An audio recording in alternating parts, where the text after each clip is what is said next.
Eugene, what's the feel and vibe like after you guys make plays and find a way to win down the stretch? How different is it this week as you prepare for Vandy? Yeah, it's a good feeling to come back off a win. Like when you go through struggles, you lose. Like you're going through growing pains. You're going through the valley. You're just trying to remember that feeling and how it is to win.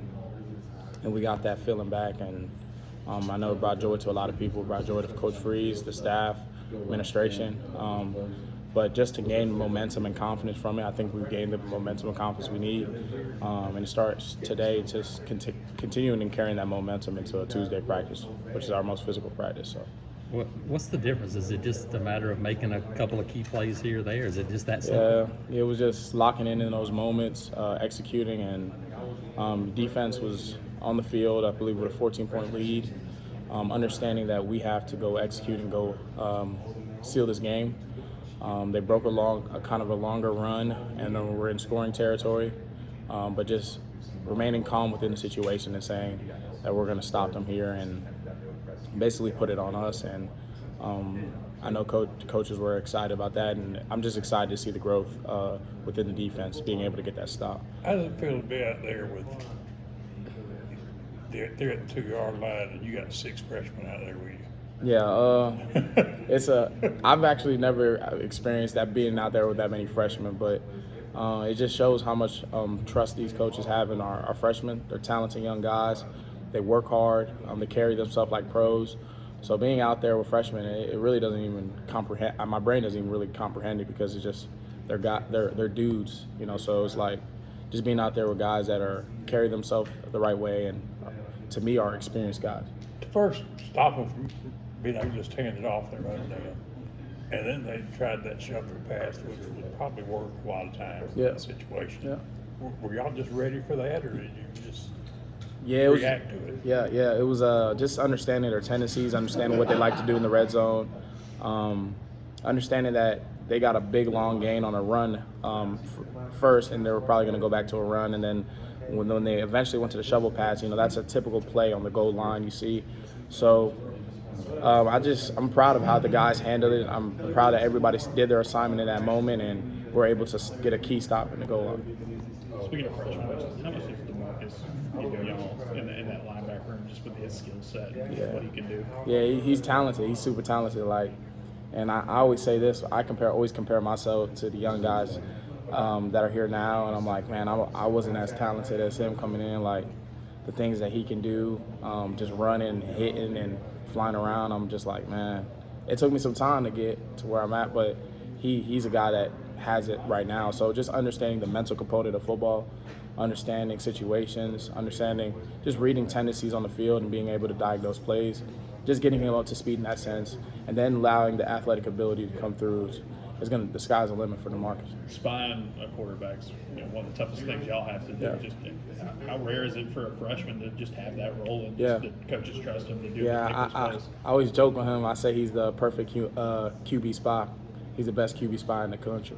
So just understanding that role and understanding that, leverage, and if the quarterback gets off the spot, just using your speed, closing space, and Coach Durkin does a great job in telling him when to trigger and when to sit back. So he's doing a great job in that role. He embraces that role. He's like, Gene, man, I'm excited to go out there and spy quarterbacks. Like nobody outrunning me. So it's like, man, just continue to try to prove yourself and go out there and make plays.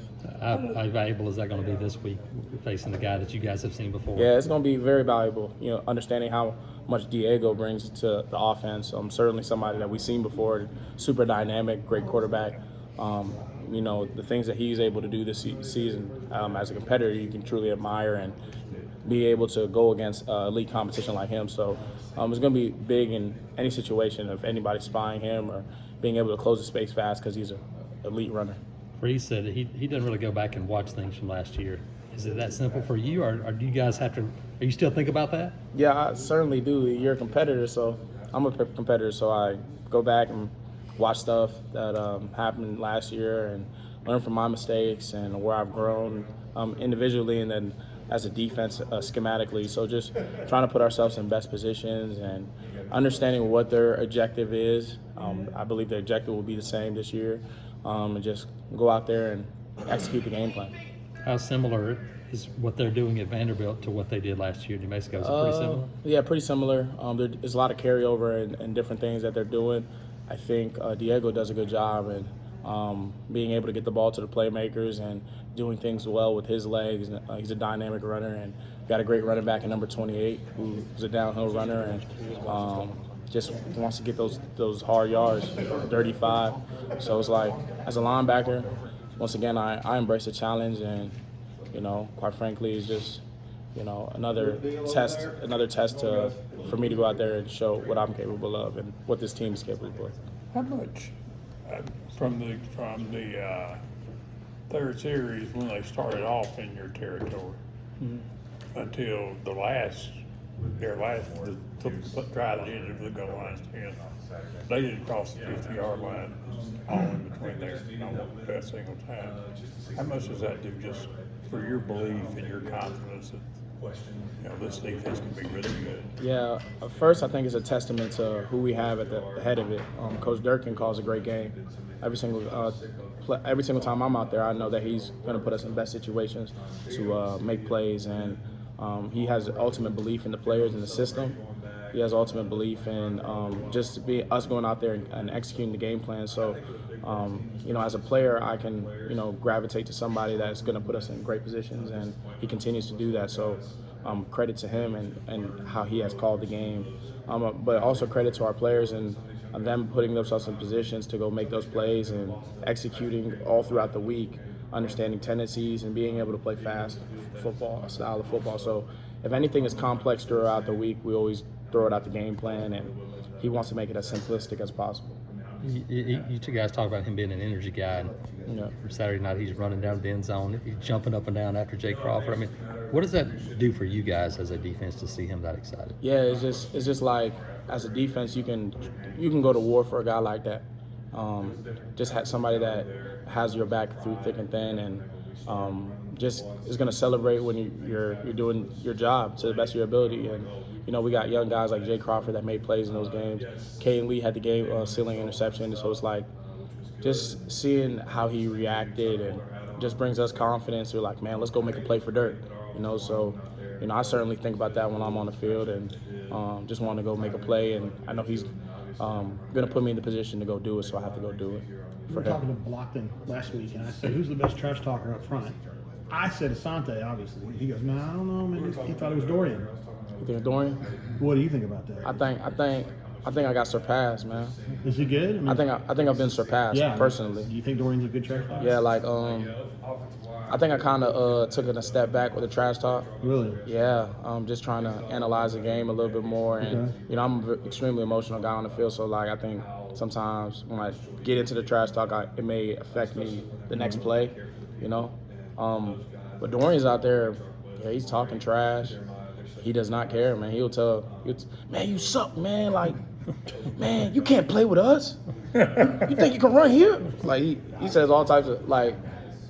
I wish I could tell you explicitly everything he say, but man, Dorian's out there. When I see Dorian in a different mode, it like brings me into that cycle. Like, man, I got to go make a play, because Dorian's always out there flying around and talking, having fun. You talked about Dirk, but this staff, all the new pieces, and you guys have continued to develop. What do you feel like the future is this year and down the road for this Auburn defense by what Durkin and these guys have kind of put together so far? I think it's a bright future, because you see how these young guys are developing, and the development of they just develop so fast. And I've seen it on the offensive side of the ball too with the young guys. So just being hands-on, the coaches being hands-on with them, working with them day in and day out, understanding their assignments. Somebody was telling me Malik Blockton in the defensive line meetings answers the questions before the veteran guys. So it's like just seeing stuff like that is great to see, as a young guy answering the questions that the coach is asking before, veteran guys. It just shows his dedication to the craft, and I'm excited to see them all blossom. I know Jay and Jay Crawford, all the young guys, I know leaving guys out, but they're going to be special group of guys here.